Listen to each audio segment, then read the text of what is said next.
नमस्कार दोस्तों, स्वागत है आप सभी का हमारे इस यूट्यूब चैनल जीके ट्रिक पे।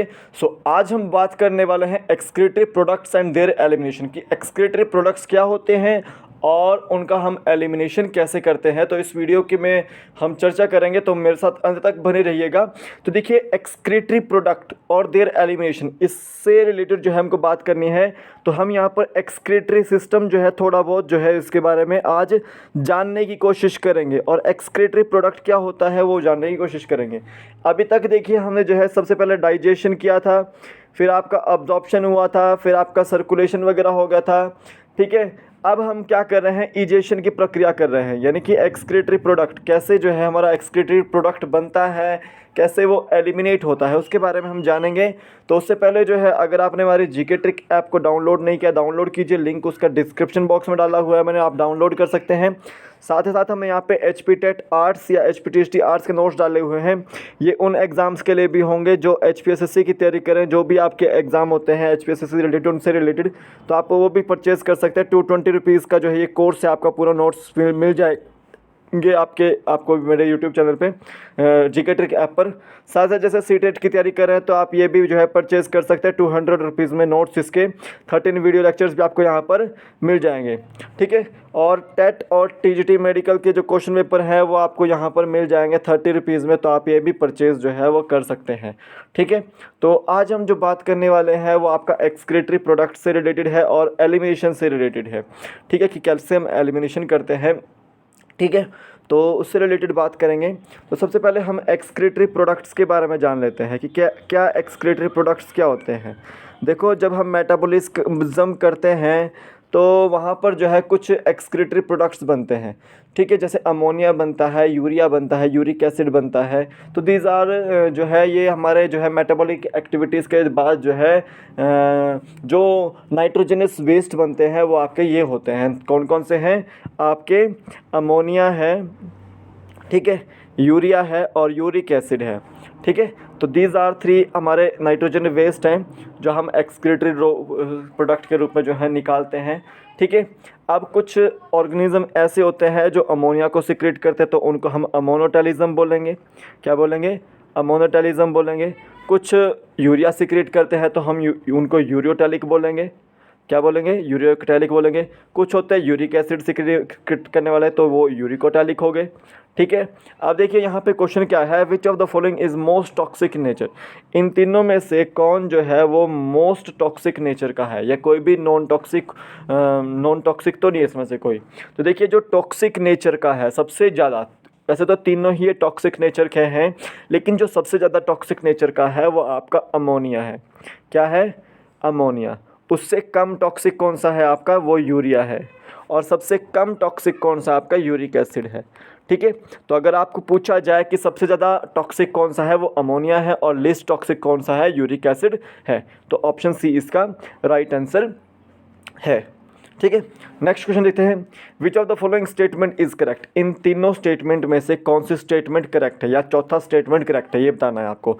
तो देखिए, जो यूरिया है वो लिस्ट टॉक्सिक नाइट्रोजनस वेस्ट है। ठीक है, लेकिन जो है ये अमोनिया से लिस्ट है। ठीक है, अमोनिया से लिस्ट है, यानी कि अमोनिया से जो है कम टॉक्सिक कौन सा है? यूरिया है। लेकिन यूरिया से भी कम है एक, तो यूरिक एसिड जो है यूरिया से कम जो है लिस्ट टॉक्सिक, जिसको हम नाइट्रोजन वेस्ट बोलते हैं, वो है। तो ये स्टेटमेंट गलत हो जाती है। अब देखिए, urea require large amount of water than ammonia. ठीक है, मैं यहाँ पे बोलूँगा कि जो सबसे ज़्यादा टॉक्सिक होगा वो जो है ज़्यादा अमाउंट ऑफ वाटर जो है एलिमिनेट करता है। ठीक है, तो देखिए, जो आपका अमोनिया है यहाँ पर जो है सबसे ज़्यादा लार्ज अमाउंट ऑफ वाटर जो है वो चाहिए होता है इसको। ठीक है, तो यूरिया भी जो है उसको अमोनिया से कम जो है वाटर चाहिए होता है। ठीक है, तो ये भी स्टेटमेंट बिल्कुल गलत होगी कि जो है लार्ज अमाउंट ऑफ वाटर यहाँ पर जो है अमोनिया से नहीं चाहिए होता है। तीसरा देखिए, यूरिया जो है वो फर्स्ट ऑर्गेनिक कंपाउंड है जो कि प्रिपेयर किया गया था लेबोरेटरी में। तो ये बिल्कुल स्टेटमेंट बिल्कुल सही है कि यूरिया जो है वो पहला ऑर्गेनिक कंपाउंड है जो लेबोरेटरी में प्रिपेयर किया गया था। ठीक है, तो सी ऑप्शन इसका बिल्कुल सही आंसर है।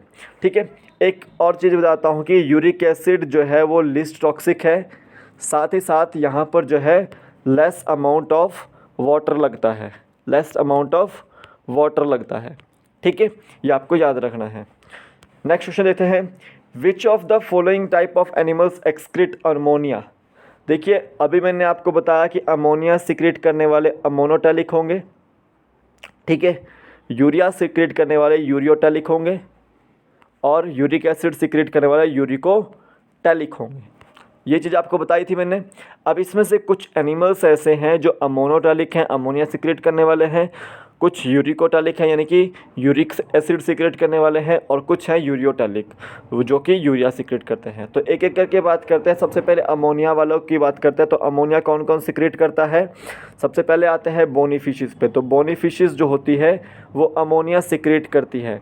और दूसरा ये याद रखना है कि जो एक्वेटिक एनिमल्स होते हैं, एक्वेटिक एम्फीबियंस या फिर एक्वेटिक एनिमल्स या इंसेक्ट्स, ये भी आपके अमोनिया सिक्रेट करने वाले होते हैं। क्यों होते हैं? क्योंकि इनको जो है वो लार्ज अमाउंट ऑफ वाटर जो है वो चाहिए होता है। तो जब ये पहले ही पानी में है तो यानी कि ये क्या करेंगे, वो अमोनिया ही सिक्रेट करेंगे। ठीक है, तो ये थे आपके अमोनिया सिक्रेट करने वाले। उसके बाद एक चीज़ याद रखना है कि किडनी जो है अमोनिया को इजेक्शन करने के लिए, रिमूव करने के लिए ये रोल जो है बिल्कुल भी प्ले नहीं करती है। ठीक है, अब देखिए जैसे ह्यूमन बींग्स की बात करते हैं या मैमल्स की बात करते हैं तो अमोनिया जो है मेटाबॉलिज्म के थ्रू जो है प्रोड्यूस होता है और ये कन्वर्ट होता है यूरिया में। किस में कन्वर्ट होता है? यूरिया में।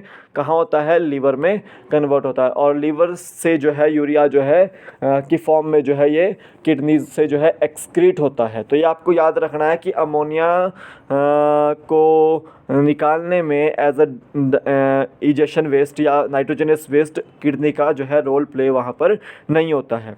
दूसरा आपको याद रखना है कि यूरियोटैलिक ऑर्गेनिज्म कौन से हैं जो यूरिया सिक्रेट करने वाले हैं।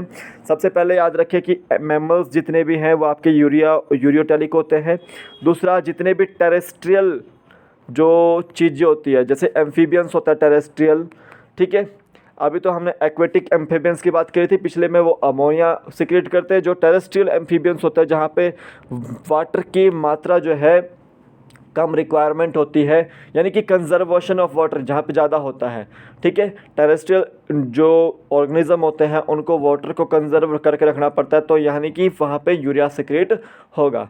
और जैसे आपकी मैरीन फिशेस हो जाती है, ठीक है, मैरीन फिशेस जो होती है वो भी आपकी जो है सम अमाउंट ऑफ यूरिया जो है वो सिक्रेट करती है। ठीक है, ये आपको याद रखना है। अब देखिए यूरिकोटैलिक में कौन कौन से आते हैं? जहाँ पे लिस्ट अमाउंट ऑफ वाटर जो है आपको चाहिए होता है। और याद रखना है कि जो यहाँ पर जो है नाइट्रोजन वेस्ट के साथ जो है वो मिनिमम अमाउंट ऑफ वाटर भी जो है वहाँ पर लॉस होगा। तो यूरिकोटैलिक में आपको याद रखना है कि रेप्टाइल्स आ जाते हैं वहाँ पे। दूसरा, वहाँ पर जैसे बर्ड्स वगैरह आ जाते हैं।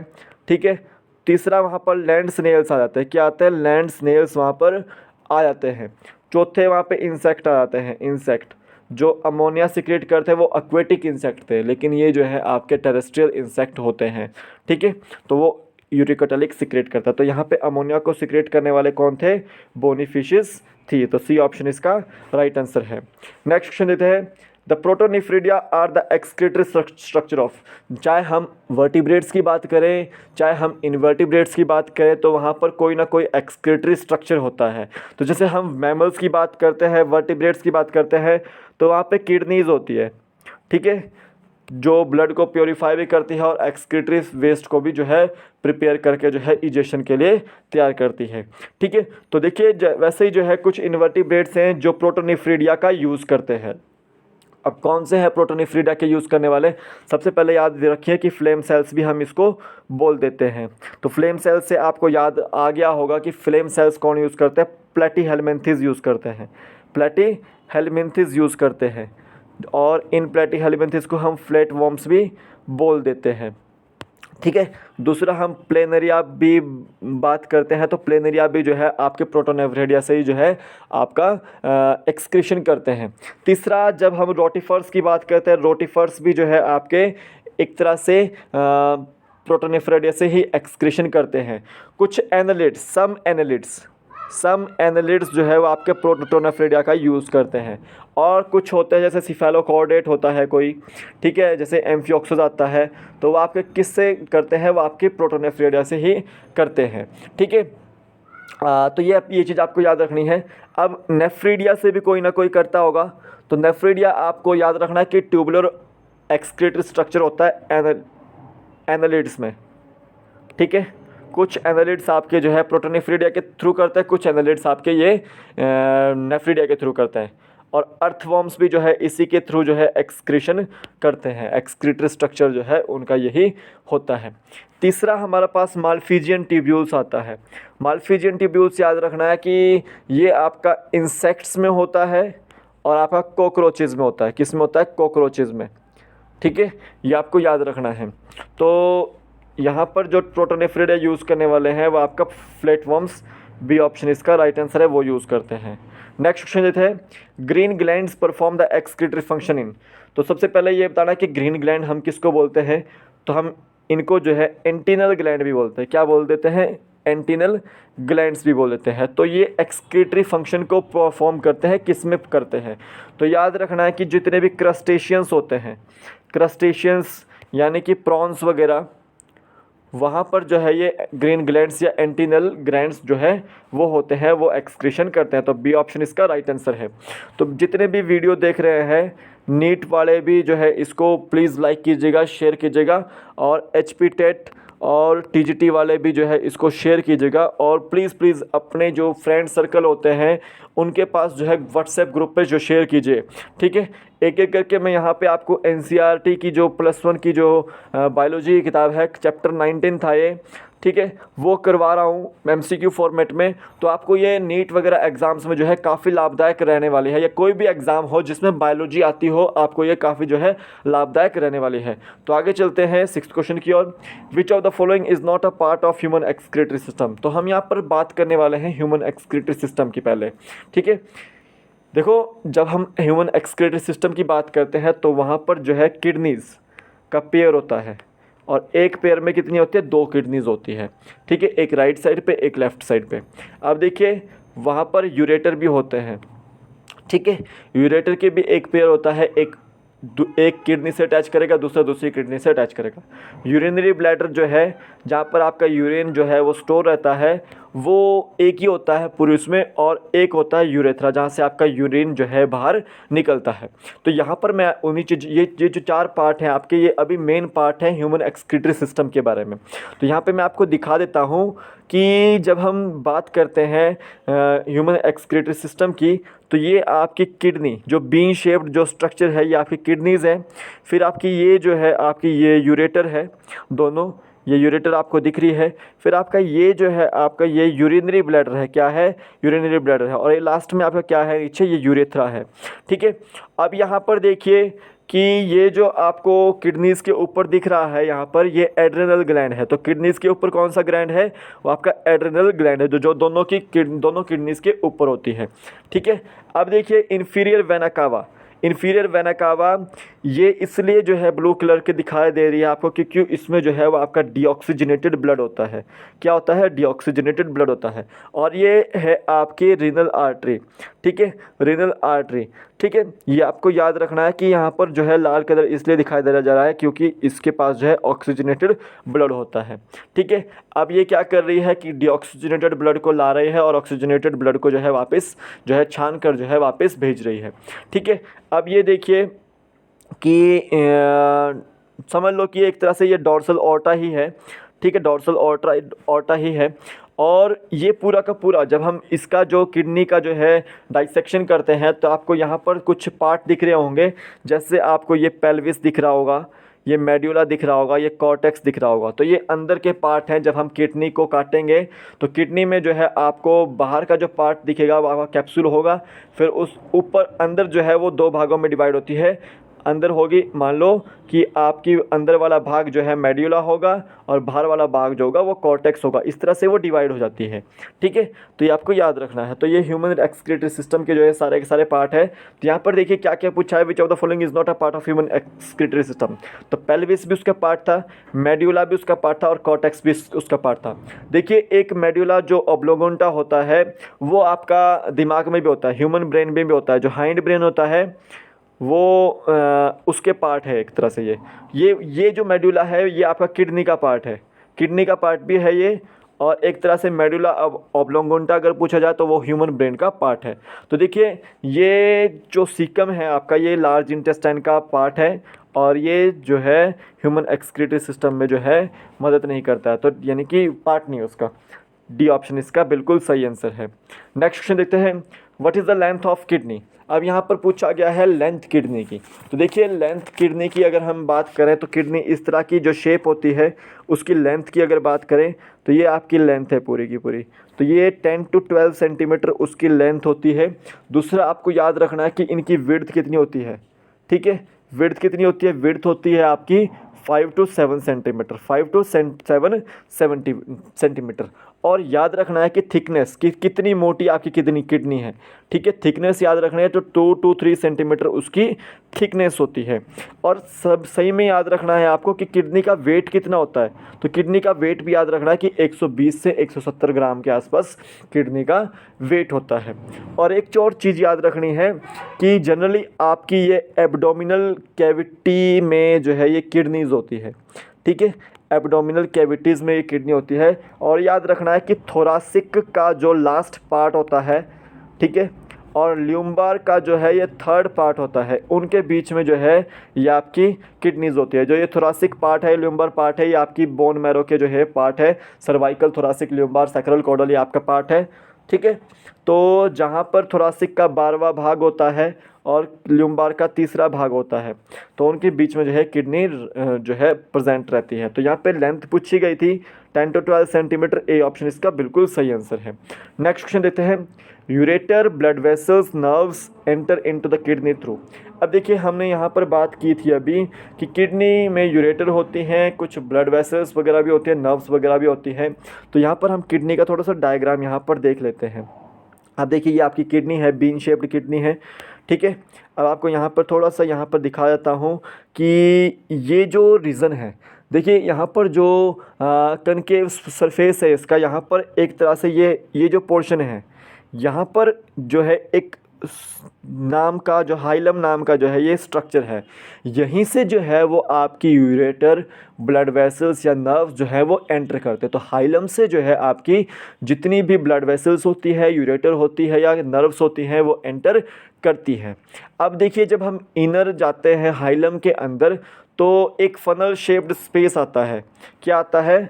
Funnel shaped space. ये आपका जो खाली पोर्शन है ये आपका क्या है? वो आपका रेनल पेल्विस है। और यहाँ पर जो है कुछ प्रोजेक्शंस हैं, कुछ प्रोजेक्शंस यानी कि ये जो प्रोजेक्शंस हैं आपकी, ये वाली जो प्रोजेक्शंस ये आपको मोड़ी मोड़ी दिख रही है इस तरह से, तो ये प्रोजेक्शंस क्या है? ये आपके कैलिसेस हैं, कैलिसेस इसको बोलते हैं, ठीक है। अब जो किडनी है, अब किडनी में मैंने आपको बताया था कि ये इसकी जो आउटर लेयर है वो कैप्सूल है, कैप्सूल है जो कि एक तरह से टफ लेयर है, टफ कैप्सूल है। और जब हम यानी कि एक जो आउटर लेयर है जो आपको दिख रही है ना बाहर बाहर, ये आपकी कैप्सूल है, ठीक है, ये आपको दिख रही है ना, तो ये कैप्सूल है। अब देखिए जब हम किडनी के अंदर जाते हैं तो वहाँ पर जो है दो जोन होते हैं, एक आउटर कॉर्टेक्स हो गया और एक इनर मेड्यूला हो गया। तो देखिए मेड्यूला आपको दिखाता हूँ, पहले कॉर्टेक्स दिखाता हूँ। तो कॉर्टेक्स का जो रीजन है ये वाला रीजन है और जो मेड्यूला है वो ये वाला रीजन है, ठीक है। तो आउटर कॉर्टेक्स और इनर मेड्यूला, ठीक है। और मेड्यूला जो है आगे कुछ मेड्यूलरी पिरामिड्स में जो है ये डिवाइड हो रहा है, जो कि प्रोजेक्ट कर रहा है कैलिसिस की तरफ को, ठीक है। और इन्हीं किडनीज़ के पास या इन्हीं मेड्यूलरी पिरामिड्स के पास जो है कॉलम्स ऑफ बर्टिनाई भी होता है। क्या होता है? कॉलम्स ऑफ बर्टिनाई एक इसका ही ऑर्गन है। तो काफ़ी ज़्यादा बार जो है वो क्वेश्चन आ चुका है कि कॉलम्स ऑफ बर्टिनाई जो है किसका पार्ट है? तो वो किडनी का ही पार्ट है। तो यूरेटर जो ब्लड वेसल्स और नर्व्स जो होती है वो कहाँ से एंटर करती है? वो आपकी हाइलम से एंटर करती है। ए ऑप्शन इसका राइट आंसर है। नेक्स्ट क्वेश्चन देखते हैं, columns of Bertini are the part of. जो कॉलम्स ऑफ बटनाई है वो आपका किसका पार्ट है? तो जो आपका कॉलम्स ऑफ बटनाई है वो आपका किडनी का ही पार्ट है। तो सी ऑप्शन इसका बिल्कुल सही आंसर है। आगे देखते हैं, what is the functional unit of kidney. Kidney की फंक्शनल यूनिट पूछी जाती है तो किडनी की जो फंक्शनल यूनिट है वो आपकी नेफ्रॉन है। करीब 10 to 20 lakh 10 lakh each kidney में जो है आपकी नेफ्रॉन्स होती है। तो टोटल जो नेफ्रॉन्स होती है शरीर में वो 20 लाख के आसपास होती है। ठीक है, ये आपको याद रखना है। तो नेफ्रॉन बी इसका राइट आंसर है। जो आपकी ब्रेन की जो यूनिट होती है, नर्वस सिस्टम की जो यूनिट होती है वो आपकी न्यूरॉन होती है। क्या होती है? न्यूरॉन होती है, नर्वस सिस्टम की यूनिट। और जो बॉडी की जो लाइफ की जो यूनिट है वो आपकी सेल है। ठीक है, और ये जो पार्ट है आपका, ये ब्रेन का पार्ट है, मेडुला ऑब्लोंगेटा हाइंड ब्रेन का पार्ट है। ठीक है, और याद रखना है मेडुला ऑब्लोंगेटा के बारे में कि एक तरह से ये कार्डियक सेंटर भी है। ठीक है, और आपका ये एक तरह से रेस्पिरेटरी सेंटर भी है। ठीक है, और ठीक है, इतना भी याद रखिए इसके बारे में। तो आज के वीडियो में फ़िलहाल इतना ही, फिर मिलूंगा एक नए वीडियो के साथ। तब तक के लिए जय हिंद। ये सारे के सारे इंपॉर्टेंट क्वेश्चन हैं आपको, ठीक है, एक एक करके जो है क्वेश्चन को सॉल्व करने की कोशिश कीजिएगा। फिर मिलूंगा एक नए वीडियो के साथ। तब तक के लिए जय हिंद, जय भारत। आपका दिन शुभ हो। जय हिंद।